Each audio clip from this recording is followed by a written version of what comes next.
유럽형 차세대 전투기이자 유럽 주요 4개국 공동개발이라는 상징성과 그 상징성만큼이나 생산 대수에서도 월등히 유럽을 대표할 수 있는 전투기가 있습니다. 하지만 화려하게 비상할 것만 같았던 개발 초기와는 달리 개발국들은 전투기가 개발된 후 폭탄을 떠넘기듯 이리저리 전투기를 돌려대기 바빴다고 하는데요. 과거에 찝찝했던 흑역사를 묻고 유럽을 대표하는 전투기로 남아있는 오늘의 전투기는 과연 무엇일까요? 오늘 소개해드릴 전투기는 바로 유로연합의 전투기이자 영국, 독일, 이탈리아, 스페인 4개국이 공동 개발한 전투기 유로파이터 타이푼입니다. 유로파이터 타이푼은 유로파이터를 제작, 판매하기 위해 4개국이 합작하여 1986년에 설립한 다국적 기업 유로파이터 유한회사에서 제작한 전투기인데요. 독일의 Mi-26을 시작으로 제2차 세계대전 이후 제트 전투기 개발에 힘을 쏟던 유럽 국가들은 세월이 흐른 1970년대까지도 전투기 개발에 열심을 기울이고 있었습니다. 각 나라마다 차기 전투기에 대해 구상을 하던 중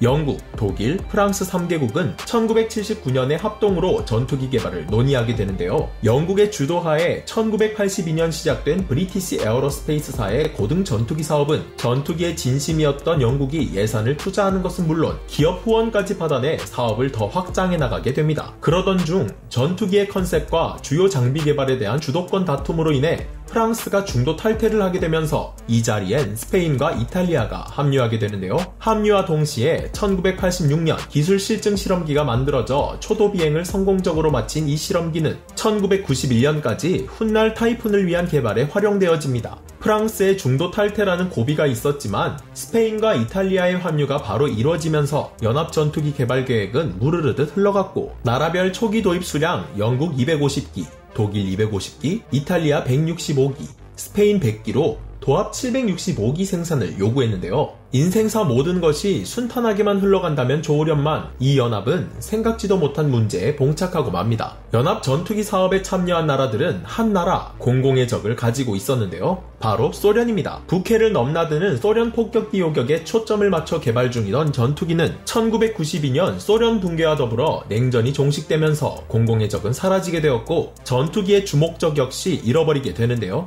이에 목적을 잃어버린 각 나라들은 초기 예정했던 도입 수량과는 다른 수량을 최종 체결하게 됩니다. 영국 232기, 독일 180기, 이탈리아 121기, 스페인 87기. 초기의 수량과는 확연한 차이를 보였지만 사업을 백지화할 수 없었던 이들은 우여곡절 끝에 1994년 초도 비행을 거쳐 2003년부터 본격적인 배치를 시작했습니다. 이렇게 배치에 성공한 유로파이터 타이푼은 상위급의 비행 성능, 뛰어난 가속 성능과 초음속 기동 능력, 연비 등 수많은 장점들을 가지고 있는데요. 하지만 이런 장점들을 깡그리 덮어버릴 만큼 단점들이 많다는 것이 문제였습니다. 초기 탈퇴했던 프랑스가 개발한 라팔과 비교가 될 수밖에 없었던 유로파이터 타이푼은 첫 번째 단점으로 내부 연료 탑재량이 꼽혔는데요. 자중 대비 라팔보다도 내부 연료 탑재 비율이 적었던 타이푼은 홍보 당시 증가 연료 탱크 없이 무장이 가득한 상태로 모습을 드러냈는데 이런 상태로 F-35나 CFT를 장착한 F-15E 계열,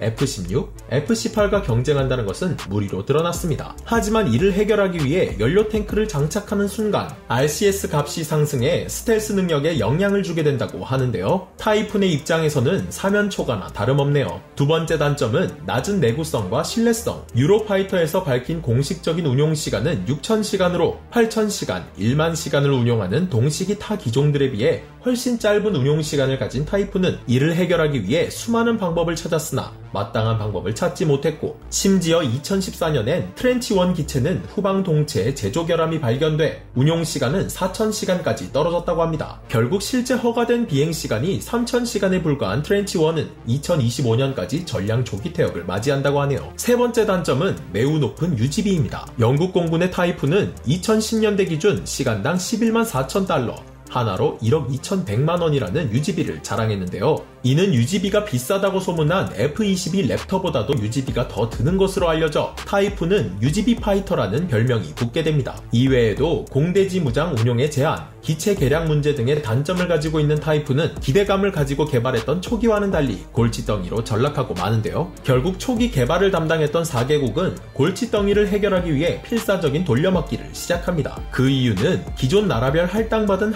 할당량을 채우기 위함인데요. 일단 자신들이 떠안기는 싫고 인도 거부나 운용 포기를 하게 되면 위약금을 지불하게 되어 있어 무슨 수를 써서라도 다른 나라로의 판매를 통해 할당량을 채워야 하는 4개국, 결국 오스트리아, 사우디아라비아, 오만, 쿠웨이트, 카타르 등에 떠넘기기는 했지만 이 폭탄 돌리기는 아직 진행형이라나 어쨌다나. 우리나라 역시 1차, 3차 FX 사업을 통해 타이푼이 들어올 뻔했다고 하는데요. 다행히도 타이푼은 1차, 3차 모두 1차 선정에서 탈락해 일찌감치 폭탄 처리를 했다고 합니다. 1차 탈락 이유도 계약서 임의 변경 등 날치기와 치졸한 방법으로 거래하려고 했던 것이 들통났기 때문인데요. 나라의 중대 사업에 이 무슨 파렴치한 짓인지 어이가 없네요. 결국 골칫덩이로 전락한 타이푼은 현재 나라별 5세대, 6세대 전투기가 개발되는 대로 교체될 예정이라고 합니다. 다소 민망하게 된 유럽 대표 전투기 유로파이터 타이푼. 큰 단점들에 가려 장점이 덮여버린 타이푼의 후계기로 등장할 전투기는 어떤 전투기가 탄생하게 될까요?